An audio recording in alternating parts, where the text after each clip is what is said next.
Would you agree that your film, Udta Punjab, has become the victim of election politics in Punjab?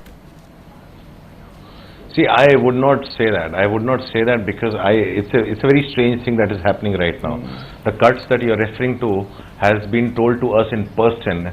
We haven't got any kind of an official letter from it. So the reason why we have not been able to talk so far is they have kept us in limbo. So what happens is, when I've made a film and I go to the censor board and I don't accept anything they tell us to, I can go to revising committee. And revising committee gives us cuts. We can go to tribunals. And from tribunal we can go to Supreme Court. In this case, what has happened is, they never gave us any cuts. It's been 4 weeks. Examining committee never gave us any objections. They just referred us to revising. They did not give us a letter because that would have allowed us to go to the tribunal. Now in this case, what has happened, the revising committee saw the film because we could not go to the tribunal. Tribunal asked Mr. Nehlani to send the letter of what their objections are. They said the letter has left the office, but the letter never reached the tribunal. And we had to come back to revising. We had to do with what Mr. Nehlani wanted us to do. When we went to revising, I was not, Abhishek Chaubey, the director, and Aman Gill, who is also one of the producers on the film, they were told to make cuts. They were told to take out all references of Punjab, all references of the city, and a lot of other dialogues. But it has not been communicated to us officially on a letter, because it's almost like they don't want us to go to the tribunal and fight it out. So, and if it was just the case of Udta Punjab, I would say that it was political. But it has been happening for last 1 year to a lot of films. It happened to Prakash Jha, it happened to Mastizadeh. It is just, according to us, it's one person who's acting like a monolith. And my problem with the government is they're not doing anything about it. Right. So Anurag, you're saying that you were not given any justification for these 89 cuts. And what was the most frustrating aspect of this entire controversy? The most frustrating aspect is we don't know. We are right now, like we are impotent. We have no option to go anywhere because on one side the ministry is telling us that we can go to tribunal, we can do this, we can do that. There are various levels that we can fight at. On the other side, they are not empowering us with a list. In the sense, if they give us a list, if we get an official letter, is only when we can go to the next level. So they are not giving us the official letter. Right now, we have requested Mr. Nehlani's office to give us the official letter, and that's where we are at. Till the official letter doesn't come, we cannot do anything about it. And I feel it's deliberate from his side because he's delaying us. The process is that within the next working day, the official letter comes. From the examining committee level to now, it's been 4 weeks. We have been rendered completely helpless. We cannot do anything about it because we don't have an official list of cuts. And they're too scared to put it in writing what they've asked us to do.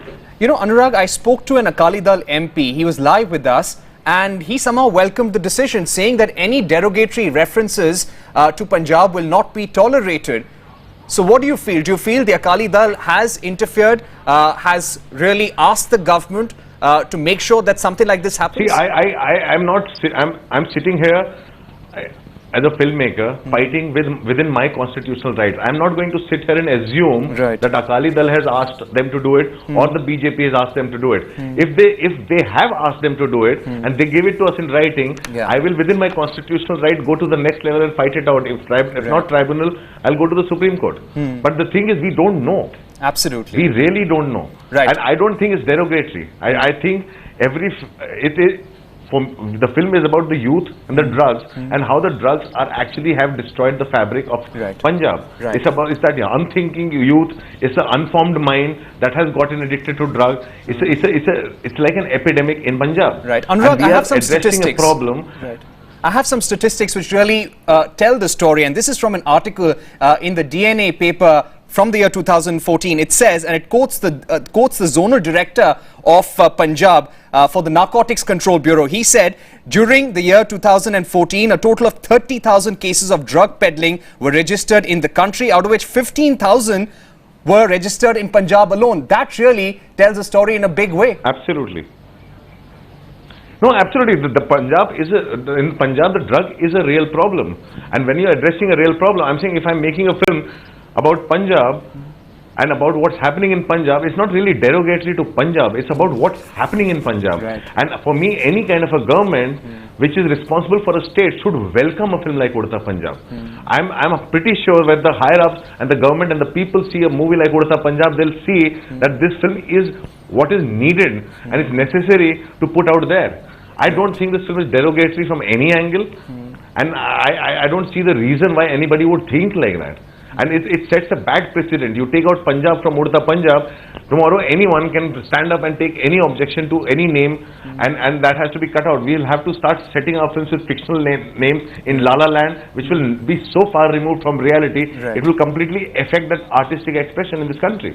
And why object to a film which talks about a problem that the state, that India has been grappling for decades? It's not a recent problem. Whenever there is an election, this problem, the drug problem, Punjab is always talked about.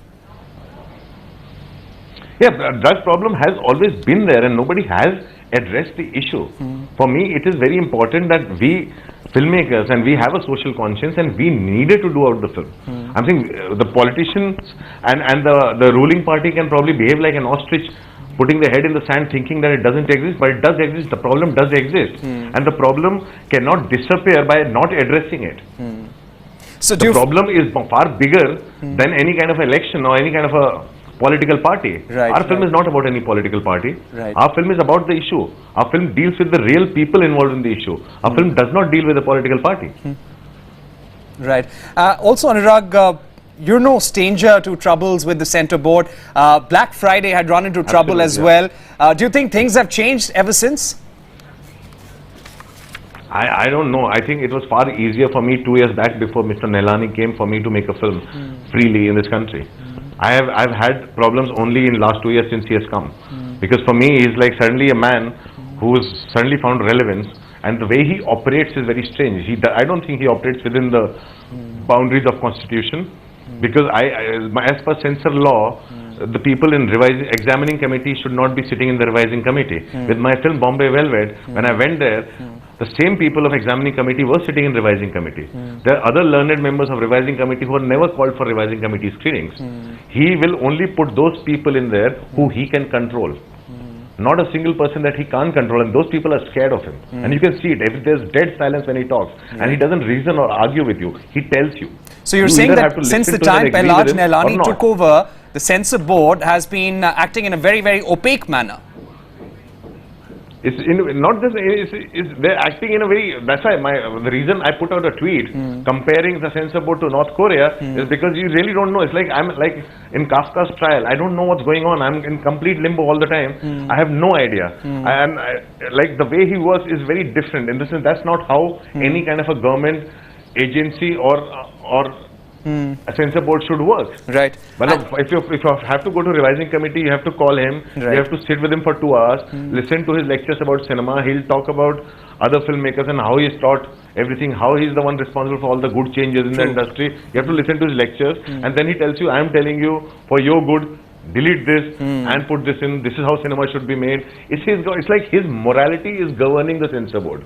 If you make these 89 cuts, remove all references to Punjab, will that really kill the soul of your movie? Something that you've worked very hard on? There's no film left. There's no film left. If you do that, there's no film left. I don't think that film can be put out there with no. We would all like this film to come out uncut, because this film, with complete confidence and honesty, I can say that this is a film that everybody wanted to make. Abhishek Chaubey wanted to make. We all stand by him because this film affects us all. Right. This film moves you in a way. That's why I'm pretty sure when people see the film, it will actually put them on back foot, people who are trying to protest against the film. Right. Anurag, Because you're actually, by saying that this film should not come out, you're actually endorsing drugs. That's right. Anurag, you have been talking about your experiences with Prahlad Nelani and how the CBFC has been very opaque. They don't give any reasons. And like in this case, they've not given you any reasons for recommending those cuts. Is this the reason why you do not want to go to the Film Certification Appellate Tribunal? We can't go. The reason, see, I'll tell you what happened. Before Udta Punjab, there's another film, Raman Raghav, that I made, which is coming out the week after, right? So, because of my experience as a producer on NH10, or a hunter or my experience as a director on Bombay Velvet, we know exactly what happens in revising committee. Nothing changes from examining to revising. Mr. Prahlad Henali comes and sits there and he dictates terms, and when you're running short of time, you have to accept his terms and move on because there's nothing else, and he likes to play God to you. I don't want him to play God to my movies. That's the reason 3 months before release, I applied for Raman Raghav. When I went to the examining committee and they gave me cuts, I went straight to appellate tribunal. That did not go down well with him.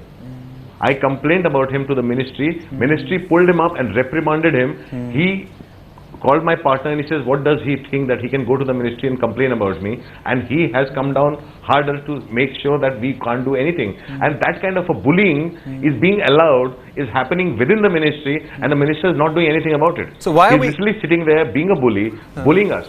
So why is the government bearing up with him? I don't understand that. There's no logic to that. It does not make sense that why would Mr. Jaitley or Mr. Rathore not allow this man to function the way he functions. There's no logic to that. So what's the next step? What's the next step? Are you going to move the High Court now? We cannot. The next step is to get the letter. We have requested him to give us the official letter of cuts. He's not giving it to us. So that really delays your decision. The official letter of cuts. Yeah. Yeah. Because if he gives us the official letter, we can go to the tribunal. He doesn't want us to go to the tribunal. He does not want to lose control over us. And he's delaying it so that we don't have any time left. And in frustration, in desperation, we accept whatever he tells us to do. Which is how he does to a lot of films. So what happens? Will the release of this movie be postponed now? No, we are going to fight. We are hoping that it will happen. We are hoping that Mr. Jaitley would wake up and act on it. But how are you going to deal with this controversy? It's happened now. They have recommended 89 cuts.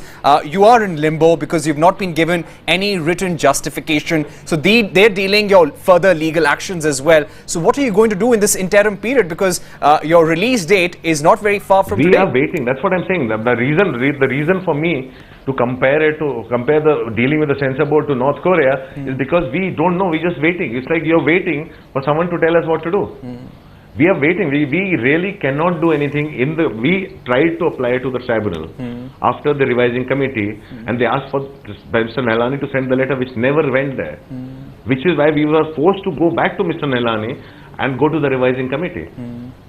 We cannot do anything till we have an official letter in hand. And right now we are only insisting on him to give us the official letter so we can do something about the film. It's like his deliberate plan is to delay us and not let us move.